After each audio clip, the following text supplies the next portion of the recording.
Welcome back everyone, it's your boy Rozzy, and as you all already know, Frost Escalation is here. Well, no need to get cold feet, because I got a new repeater build which is guaranteed to help you get the best out of everything Frost Escalation has to offer. But before we get into it, remember, if you like what you see, don't forget to subscribe down below, and consider using my creator code on any Epic Store purchases to help support me and the channel. That said, let's get right into it. Like usual, this build will be using the standard pair of repeaters, but unlike most builds, this one isn't locked into any specific parts. For best results, I'd recommend the Blaze barrel, but the legendary Shock, Umbra, or even the new Frost barrel works as well. For our chamber, we'll be using Marksman for the high damage and for farming parts off the new Behemoth. However, if you find yourself struggling to land constant hits, the Salvo chamber works too. And as always, we'll be using Captain's Grip for the attack speed. As for our mod and Prism, Precision Sights is the pick. Even though lantern damage is a little bugged right now, it still adds a substantial amount of damage to our crits.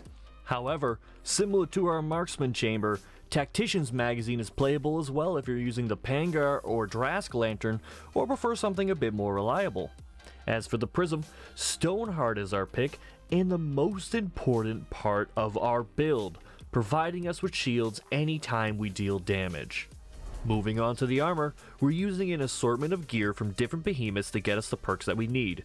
As usual, resistances aren't as important to our build, since we'll have close to infinite shields most of the time. This build typically uses the Embermane's Lantern for the attack speed, but Pangar and Drask can be used as well. Just keep in mind that dealing damage too often with your Lantern will reset the stacks on your Sight mod, which makes Embermane slightly better if you want to hit higher crits. Our consumables lineup is the same as most DPS builds, utilizing the Blitz and Frenzy tonics, but has the option of choosing between Ether tonic for damage or concussive grenades for interrupts. For our cells and perks, Catalyst is being utilized once again for its massive DPS boost and tonic duration, which helps with those pesky runs between rounds. Cunning for the crit damage and cell slots. Rage for more damage and cell slots.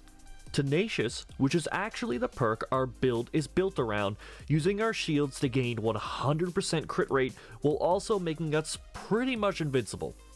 Discipline, to enable our rage and boost the attack speed from our Blitz tonic. Fleet-footed to help us keep up with the mobile behemoths. And lastly, Overpower, to give us a massive damage boost after breaking off a part from a behemoth. As for the avatars, this build can utilize two different ones, so make sure you're coordinating with your group before picking. The best one for us obviously being Destruction, since it gives us bonuses to crit damage, and the other one being Unity for the additional shields. Now for the good part, this build is really simple to play, possibly the easiest repeater build I've ever played. All you have to do is keep shooting and hitting your target. The harder you hit, the more shields you gain. The more shields you have, the more crit chance you have. A beautiful cycle that's so powerful you can even kill behemoths just by shooting a single part over and over without the need to stun lock them. Now, one of the best things about the build, besides its ease of use and power level, is the fact that it's so customizable, as I explained earlier in this video.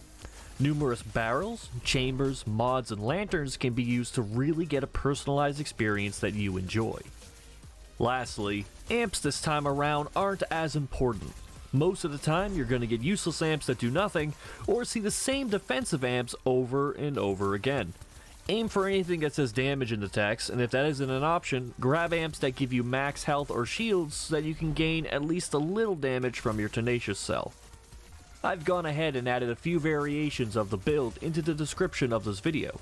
If you have any questions or would like to see more videos like this from me, let me know in the comments below. Thanks for watching, and happy hunting.